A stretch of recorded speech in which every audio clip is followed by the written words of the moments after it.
Alright guys, I debated cutting it in half, but I decided against it. So I think I'm going to slab it out probably as many times as I can, and let's take a peek at this though.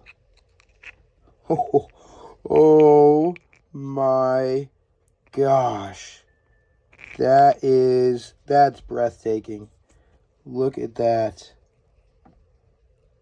Look at those bands in there. That is a gorgeous agate, and I can't wait to see how many slices I can get out of it. Not sure what we'll make this into, but thank you guys for watching me cut it open.